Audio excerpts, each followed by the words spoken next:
오늘은 이 결산 조정 사항과 신고 조정 사항 이것이 무엇인지에 대해서 공부하겠습니다. 이 결산 조정 사항이라고 나와 있죠. 일단 결산한다는 걸 알아야겠죠. 결산 이거는 회계연도 말 그러니까 12월 31일 날 12월 31일 날 회계연도 말에 계산을 종료하고 장부 정리하고 마감하는 걸 말합니다. 결산한다. 장부 마감한다고 생각하시면 되겠습니다. 그럼 결산 조정사항 결산할 때 조정한다. 그러니까 장부에 회계 처리를 한다. 결산 조정사항은 장부에 회계 처리한다.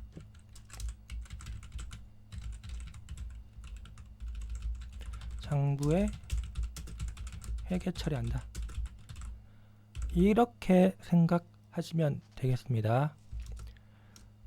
그러니까 뭐 차 감가상각비 500 대 감가상각 누계액 500 이런 식으로 장부 회사 장부의 회계 처리를 하는 것이라고 생각하시면 되겠습니다. 여기 결산조정상의 보시면 결산조정이란 법인이 회사 결산 시 비용 또는 수익으로 반영하여 그러니까 비용으로 생각하시면 되겠습니다. 비용으로 반영해야 송금으로 인정되는 방법을 말한다. 회사가 이 장부 있죠. 회사 장부에 감가상각비 500, 감가상각 누계액 500 이게 비용입니다. 비용. 이런 식으로 장부의 비용을 계상한 경우 이 경우에만 이 500이 송금으로 인정된다. 그러니까 세법상이죠. 세법상 송금으로 인정된다는 겁니다.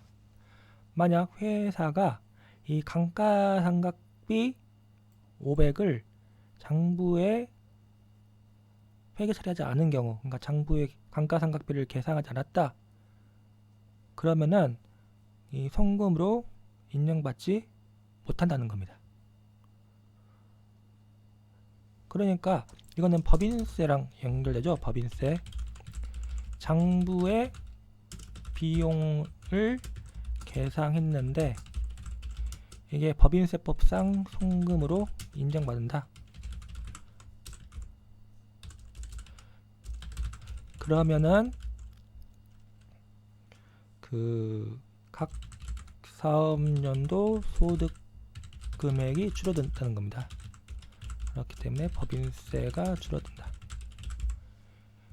이 각 사업연도 소득 금액은 입금에서 송금을 차감하죠. 근데 송금이 커지면은 당연히 이 각 사업연도 소득 금액이 줄어들어서 법인세가 줄어든다는 겁니다. 그러니까 회사 입장에서는 이거를 장부에 계상을 하는 게 좋겠죠. 장부에 계상을 하지 않으면은 송금으로 인정을 받을 수가 없다라는 겁니다. 그러면 우리는 생각할 수가 있죠. 이거 세무조정 있죠. 세무조정. 장부에 비용으로 계산하지 않으면 세무조정으로 송금 산입하면 되지 않나. 그러니까 송금 산입 이 감가상각비 500 유보 마이너스 유보 이런 식으로 세무조정 계산서에 이거를 계상해 가지고 송금 산입 받으면 되지 않나 라고 생각할 수가 있겠죠. 근데 이 결산조정 사항은 이게 허용이 안 돼요. 이게 안 됩니다. 허용이 안 됩니다. 장부에 딱 계상한 경우에만 송금으로 인정받는다라는 겁니다. 그러니까 단기에 이 감가상각비에 대한 회계 처리하지 않은 경우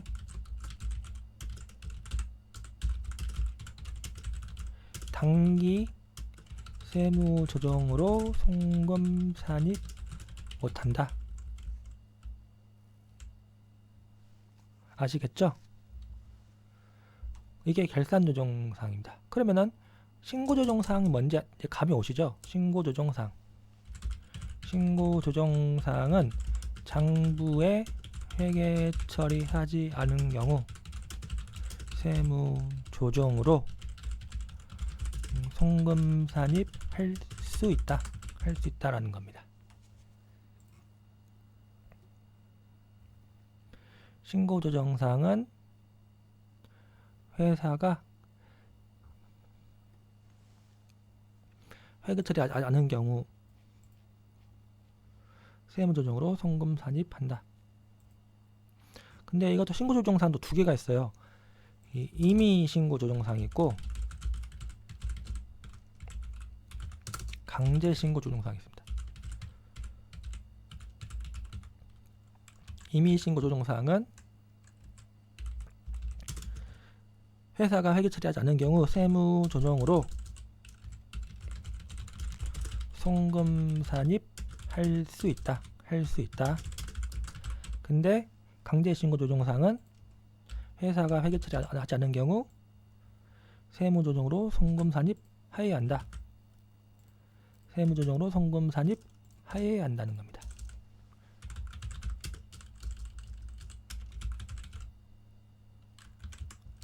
그러니까 강제성이 있다는 겁니다. 강제로 해야 된다. 그러면 왜 이런 강제성을 부여하나 라고 생각할 수가 있겠죠. 예를 들어서 회사가 매출 누락한다. 이 매출을 누락한다. 그럼 이거는 회사가 세무조정으로 송금 산입하지 않는다. 회사가 그러니까 회계 처리를 누락한 거죠. 회계 처리에서 매출액을 장부에 계상하지 않아가지고 누락시킨 겁니다. 굉장히 나쁜 거죠. 이거 나쁜 거예요.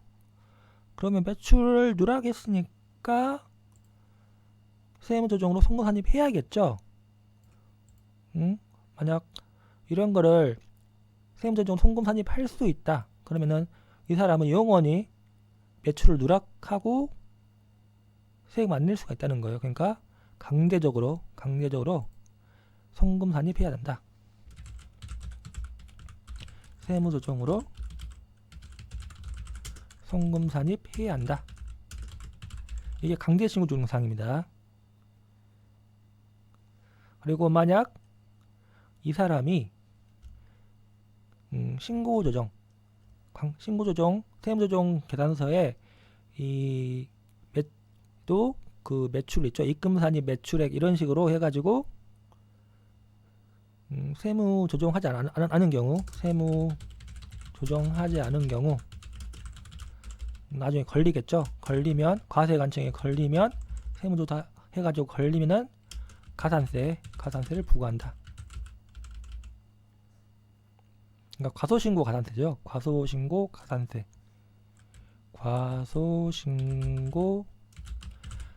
가산세를 부과한다. 이 법인세는 이 기간과세예요. 기간과세. 1기 1월 1일부터 12월 31일까지 이렇게 1기를 정했다.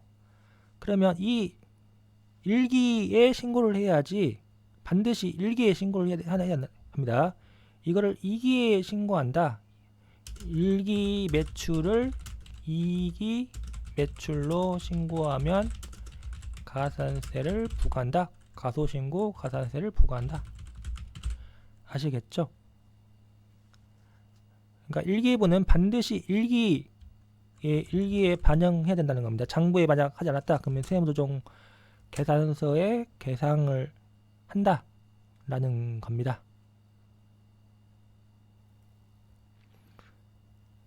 아시겠죠? 그러면 임의신고조정사항은 뭐냐? 법인 의사에 따라 세무상 한도에까지 송금 산입 세무조정을 할 수가 있다. 그러니까 그 비영리 법인이 고유 목적 사업 준비금 이거를 송금 산입하려고 한다. 근데 기업회계 기준에는 이 고유목적 사업 준비금 이런 규정이 없어요. 그러니까 기업회계 기준에 따르면은 이거를 고유목적 사업 준비금을 설정해서 송금 산입할 수가 없다는 겁니다. 할 수가 없어요. 그러면 어떻게 한다는 거죠? 회사 회계처리에는 반영이 안 되어 있겠죠. 그러니까 세무조정으로 송금 산입 고유목적 사업 준비금 이런 식으로 해가지고 세무조정을 한다. 근데 이것도 임의로 자기가 할 수 있다는 겁니다. 법인이 선택할 수 있다. 여기 보시면 내국법인이 조세특례제한법에 따른 준비금을 세무조정계산서에 계상하거나 감사인의 회계처리를 받는 비영리법인이 고유목적 사업 준비금을 세무조정, 그러니까 회계감사를 받는 법인이에요. 회계감사를 받는 비영리법인, 회계감사를 받는 비영리법인. 이런 법인 같은 경우는 기업회계 기준을 준수해야 하기 때문에 이 기업회계 기준에는 고유목적 사업 준비금이 없습니다. 그렇기 때문에 세무조정 계산서에 계상을 해가지고 송금 산입받아야 된다. 아시겠죠? 여기 법인세법 61조에 나와 있습니다.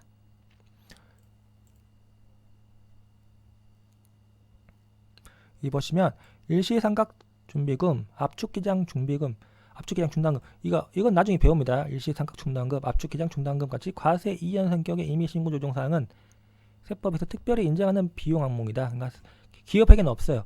그렇기 때문에 기업에게선 비용 처리가 인정되지 않는다. 따라서 결산 조정에 의해 일시상각 충당금을 비용 처리한 법인이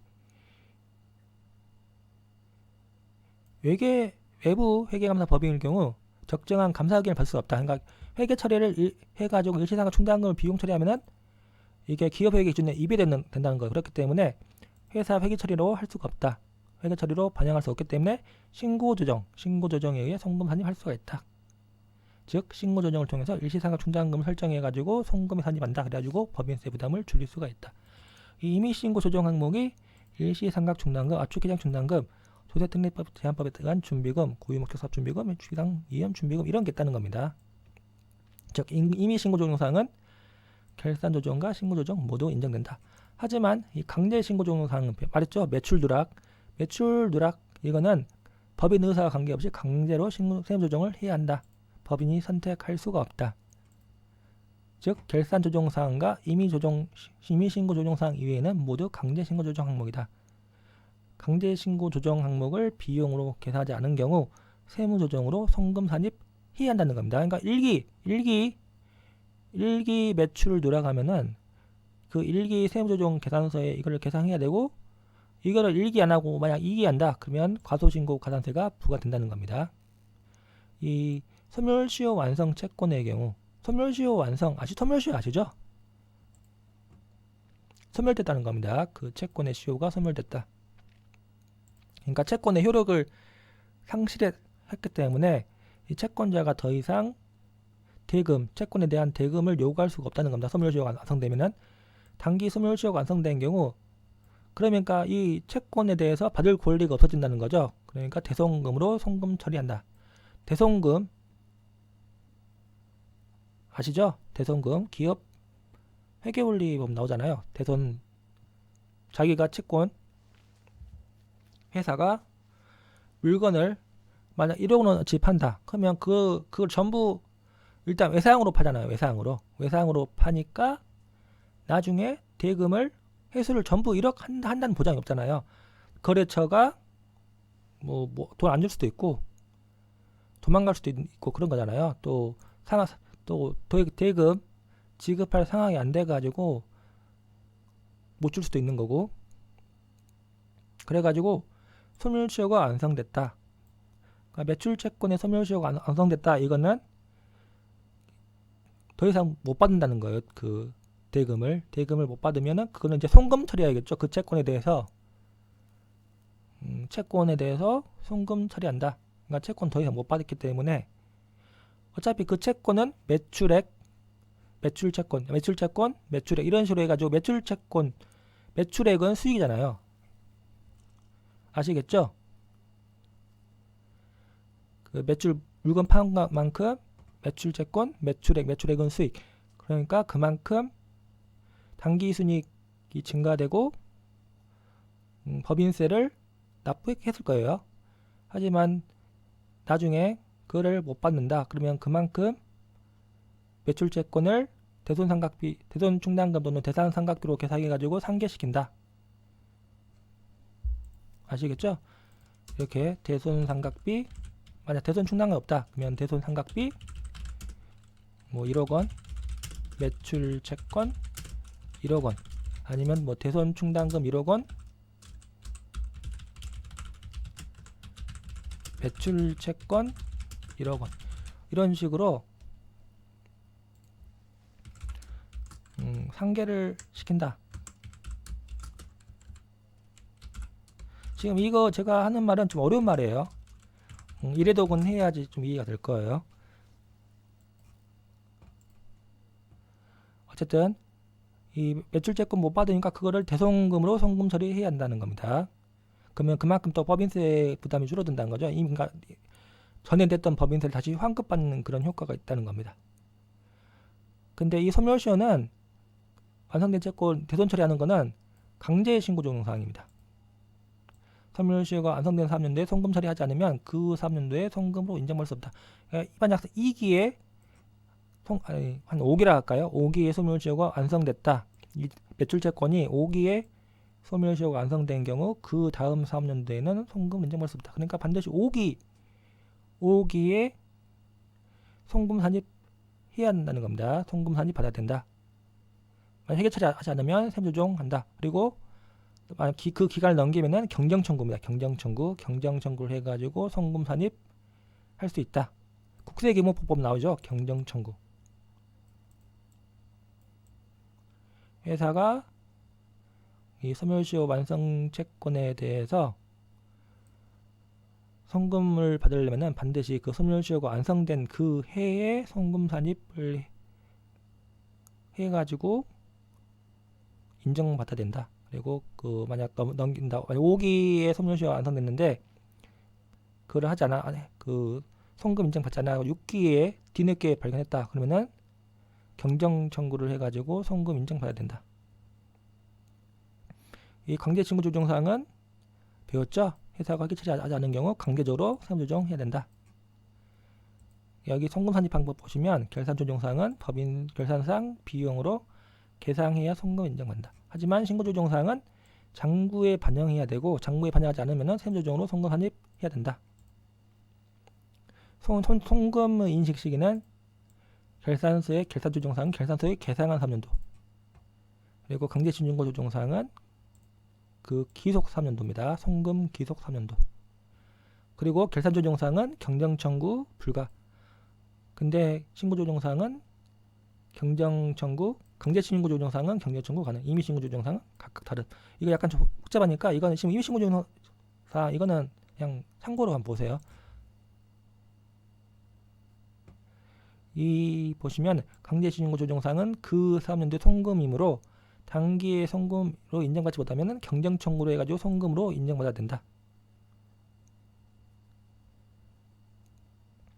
그러니까 결산 조정 사항은 법인 장부의 비용으로 계산하지 않아가지고 나중에 송금 산으로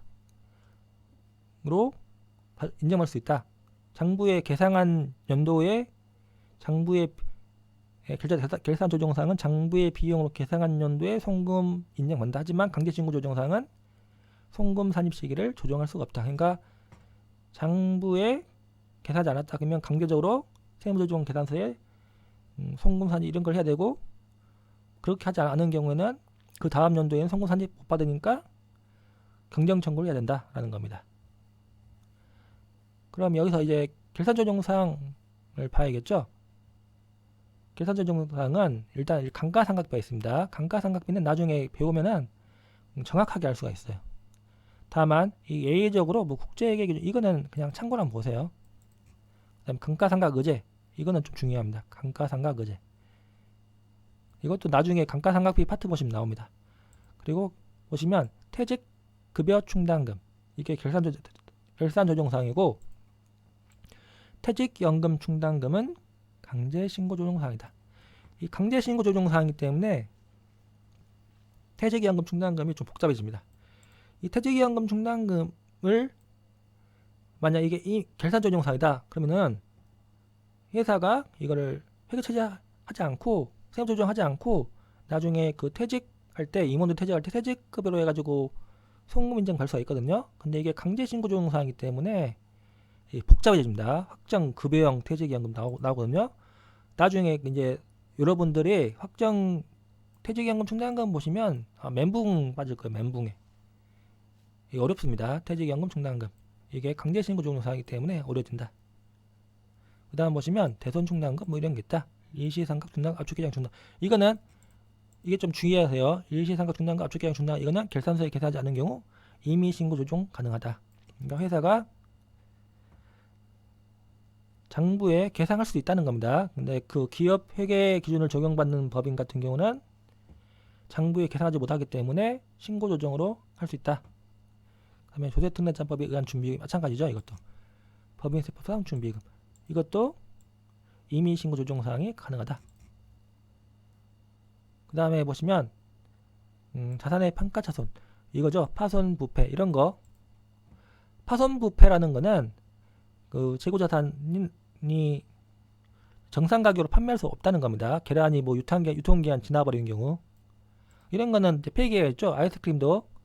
아이스크림이 아니 우유 같은 거 우유도 뭐 유통기한 지난 거 이런 것들 그 다음에 천재지변 고정자산 평가차손 이것도 장부 회사가 장부에 계상한 경우 결산조정사항이니까 장부의 그 비용으로 계상한 경우 송금을 인정받는다.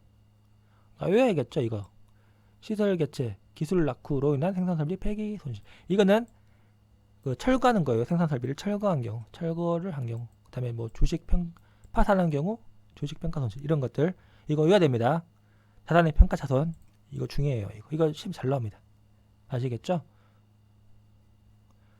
이러면은 대충 이제 알겠죠? 강제신고조정사항은 임의신고조정, 계산조정사항과 임의신고조정사항 이외에는 모두 강제신고조정 항목이다 라는 겁니다. 그러니까 우리는 외울게 이 결산조정사항하고 임의신고조정사항 이걸 외워야겠죠? 이렇게 하면 되겠습니다. 마치겠습니다.